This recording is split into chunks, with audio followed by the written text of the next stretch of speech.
Hi goddesses, we are back on the stash trail and today we have Kiko, which is one of the brands that gets to be kept in a separate box, not because they've been naughty, but just because I decided at one point to keep them separate. I'm just going to do some sorting while I'm talking. Why did I decide to keep them separate? Well, I think it was partly to do with running out of space. It was also partly to do with I had so many of them. Because as you can see, there's a lot here, and I pretty much bought them in a wanna, but I'll come back to that in a minute. And I hadn't worn them, and I was getting all confused. And then when I wore a couple, it was like, oh, these are gorgeous, and I really should be wearing them and blogging them and blah, blah, blah. And then I didn't, and blah. So yeah, they ended up on their own. Let me tell you the story of my Kiko collection. So my story is I'd seen this brand quite a lot on other bloggers, mainly European ones that I'd encountered in other groups, and I was always like, oh, that looks amazing. Get me some Kiko, and nobody stocked them, and then I found there was a Kiko UK website, and not only was there a Kiko UK website, they had an amazing offer on at the time, where basically you could buy most of their polishes, and I kid you not, for either £1 or £2. Now, I can't resist a bargain. If you're one of my US fans, you need to understand that what you call an expensive polish in the States is a really, really cheap polish everywhere else.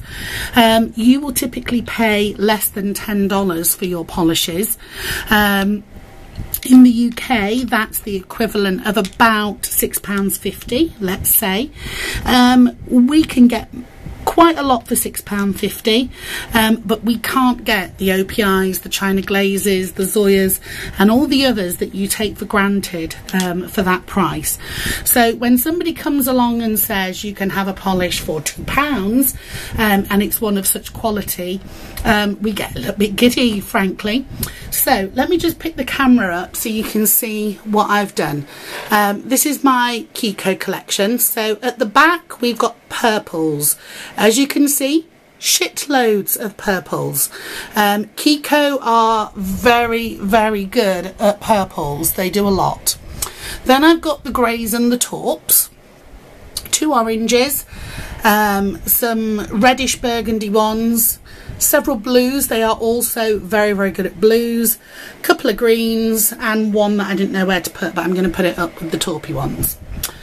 Okay, you'll notice there's no pinks. That's because I felt I had enough pinks, which, although it was true, didn't stop me putting about 10 Kiko pinks in my basket. But then every time I went to check out, some sort of sanity took hold of me and I didn't actually buy them. So I'm a little bit sad about that, but hey ho, I think I've got enough. So let me tell you before we go through them, Kiko are fabulous. They are a reasonably priced brand, but they are great quality. And how sexy does this rainbow look? I'm sorry, but that just looks amazing. They go on beautifully and effortlessly. There are no issues with them in terms of colour, application. I've also got a few Kiko textures which are somewhere else. You can see I've used this red quite a bit, but their brush is a nice decent size. It's not as wide as an OPI Pro brush, but it's not as skinny as a Zoya either. So it's a nice brush and they go on well. The only ones I haven't liked, and you won't believe this, were their holographic ones. I found them a bit metallic, and you know how some hollows look really fake? They look like car stickers. Well, that's how the Kiko ones look to me. But other than that, oh no, I was going to say other than that I can't fault this brand. That's not true. I have one major issue with this brand, and that's the fact that all of their polishes have numbers, not names. People, they have feelings, they need names. You can't go, oi 632, come in from the cold. You need to say, oh, little cherry blossom, want to come to mama? And it's just rude, plain rude. So right, let's take you through which ones I've got. So I've only got 2 oranges because my orange stash was quite well developed. I picked this one because it's really murky and grungy for an orange, which I liked. This is the exotically named 362. And then I've also got this one, 310, which I've either not worn or I didn't like. It's a bit pearly and a bit bright, but hey ho. So that's the 2 oranges. I've then got a couple of what I would call pure reds, and then the other end of the red spectrum. So we have, I guess, a poppy red, a cherry red, and a ruby red or a garnet red. So we've got all shades of the spectrum there. Again, these all have beautifully exotic numbers. So we have 236, 238 and 286. Really, it's just rude, don't you think? I really think it's rude. They should ring Susie. Susie would have loads of names. She's probably got a spare name tin that would do the rest of the world. Right, then we have 2 sparkly reds. And I've never worn these. So this one is beautiful and it's called 277, and this is called 254, baby. 254, and again it's gorgeous, but I haven't worn it, but I will, but I kind of don't get round to it. Then we have a bit of a metally one. It's a bit conquerish. Haven't worn that one. And they introduced a mirror metallic range, which I bought for stamping, and this is the red one, although it looks pink. So I've never used that one. Kikos as well, they make great underwear for glitter polishes. They really do. So that's what I wear them for a lot. Right, I only have 4 greens, and I bought these because they don't tend to be like other greens in my stash, and I was finding there were certain colour glitters that I needed to swatch that I just didn't have the right base for. So because these were so cheap, I bought them up. So first of all, this one, which I do actually quite like, this is 325, and 325 is a nice kind of khaki army green. It's a little bit green, a little bit grey, very nice. And then we have this very jungly green called Kiko 393, baby. Very dark and very jungly. Clearly I have nothing else to say about that polish. And then this mint one with a little bit of a jade echo to it. It's slightly darker in my hand than it is on the camera. 422. This is from a separate range, excuse me, as you can see from the silver wand. So this was part of the special range of polishes they did. And then this one, which is 387, which is, I guess, a teal. Yeah, let's move on. So that's those. Right, I'm now going to show you the blues, because Kiko are exceptional at blues. They really are. And I almost had them in the right colour order, but not quite. Okay. There we go. Isn't that lovely? Now that pretty much is your classic blue lineup, with the exception of the fact, excuse me, with the exception of the fact that this is the only remotely turquoisey one. That would be pretty much all the blues you would ever want in the world. I'm going to move this one out of the Kiko box, actually. I know that's radical, but this is another mirror one, whoops, that I bought for stamping. So let's put that with the stamping polishes, which you've not seen yet, but they have their own box too. So in colour order then, we have this, which is a lovely pale blue. It's got a slight lavender hue to it as well, which I like. 339, ladies and gentlemen, 339. It's like playing bingo, isn't it? It's like eyes down, full house. 295, 295, everybody. So that's the nearest I've got to a turquoise in this range. It's a bit darker in real life than it's showing on camera, but my camera doesn't like turquoises. Don't ask. 385. Really nice medium blue, slightly darker than China Glaze Secret Periwinkle, but a lovely colour. And then we get to 336, which is the Kiko Dead On dupe for Baker Street by Nails Inc. It doesn't look it there because my camera has got a slight issue with it, but trust me, this is your Baker Street dupe, and it's fabulous, and it goes on better, and it lasts longer. Wow. A little bit darker than that and very, very inky is 335. Then we have, this reminds me of someone's sexy camisole top, a shimmery navy, 266. Why do I say these things? And then finally another shimmery navy, which is 265. Oh, I get, yeah, it is darker, isn't it? Why I want two shimmery navies, I don't know. Maybe I bought both and I was supposed to de-dupe one. That sounds real, doesn't it? Yeah, that sounds like it could theoretically happen, but not really happen. Right, so this then is the greyish, taupish pile. Let's just try and separate those out. That actually looks quite pretty. Even though it's not the sexiest colour scheme, they are all really nice polishes. So first of all then 327, which I think they called like a medium grey. And then this is 380, which is also a medium grey, but there's some tonal differences. So this has almost got a bit of a green tinge in comparison. When is grey not grey? When it's not? I don't know. And then they're very, very pale grey, which is very similar to Zoya Dove. If you're in the UK and you've always wanted Zoya Dove, not been able to buy it, I suggest you buy Kiko 329. It does exactly the same job.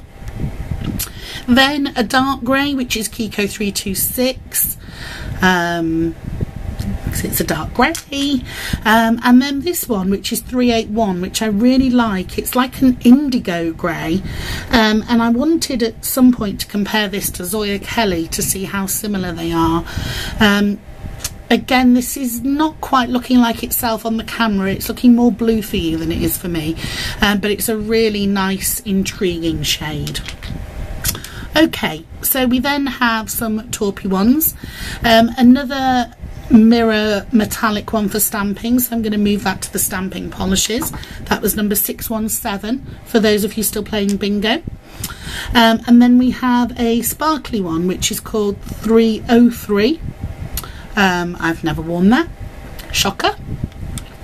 And then three lovely chocolatey, biscuity colours. Oh, or is it two?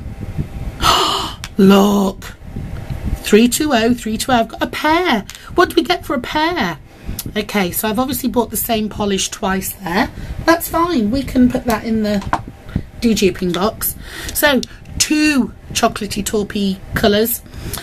This is really nice, 319, just a nice gentle taupe, great for Workwear Wednesdays. And this one's slightly darker, bit of a chocolate milkshake, 320, which I clearly loved so much I had to buy it twice. That will explain why I've never worn it.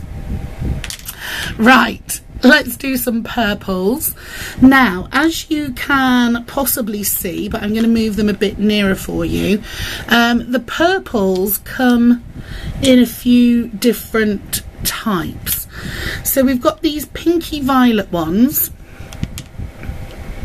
Then we've got some very blue toned ones. And then we've got some dark ones. If I just do that with the camera, and then I'll set it back down and we'll move some out the way. So let's do these pinky violet ones first. These are what I think of as my Sheila's, because Sheila from Pointless Cafe loves her violets. So first of all we have, are you ready? Eyes down, new line, new house, 378. 378, which is, I guess, a milky kind of violet. Very unusual colour, but because it's unusual, it goes really well with a lot of stuff. I find, you see, I also bought these Kikos when I decided I'd had enough of glitter polish and I just wanted all the creams. Just save me, buy all the creams. And one of the things I like, and it doesn't often happen, is being able to buy polishes that I don't already have in my stash, and this is definitely a colour that I didn't have before. We then have this one. Phew, they're different, but they don't really look different, apart from this one is a tone darker and has got a little bit of shimmer in it, but other than that they are really similar. Moving on. Then I guess the beige version of that one, it's been dolloped down but still really nice. That's number 318. And then the dark version of this, so this is like purple with a dollop of cream in it. If I show you this one, which is a true purple, you'll see what I mean when I say it's had a dollop of cream chucked in. So that's a really nice colour. That one is number 379. And then finally 315, which is a bit more violetish. That's a dark violet, whereas the other one is kind of a creamy purple, if that makes sense. It's criminal how few of these have ended up on the blog. Whoops. I'll do something about it. I will. So then we have what I would call the true purples. I guess this one's still got an echo of violet to it. This is number 292, but very nice, quite tropical, hothouse flowery. I'm supposed to be doing my summer digital dozen manis this weekend. Maybe I will be coming back to some of these colours. 293 is a smidgen darker, and 333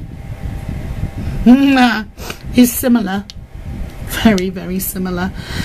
Also, my camera's making these look a bit blue. They are genuinely purple, but maybe I don't need both.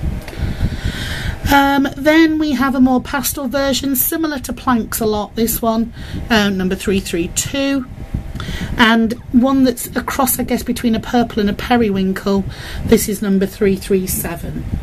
And I'm sure I don't have that one in the ones that I showed you already. Just doing a quick off-camera check. Yes, we're golden. We're golden. Okay, that then leaves us with these ones.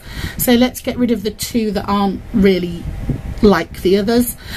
So another mirror metallic for stamping. Let's put that with the stamping polishes.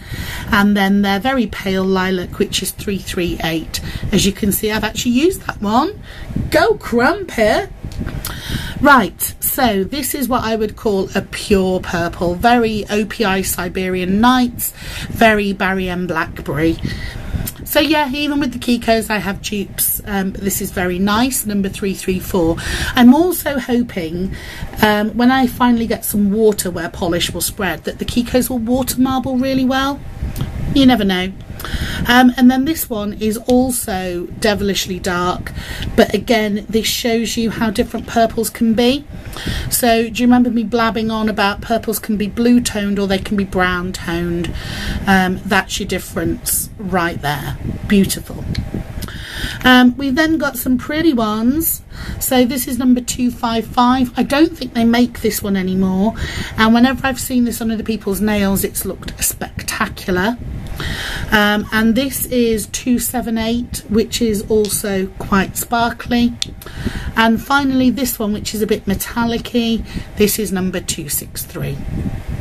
So my Kiko stash, I actually really love it, and I wouldn't trade it for the world. In a world where I've really got sick of glitters, these creams, I really do treasure them.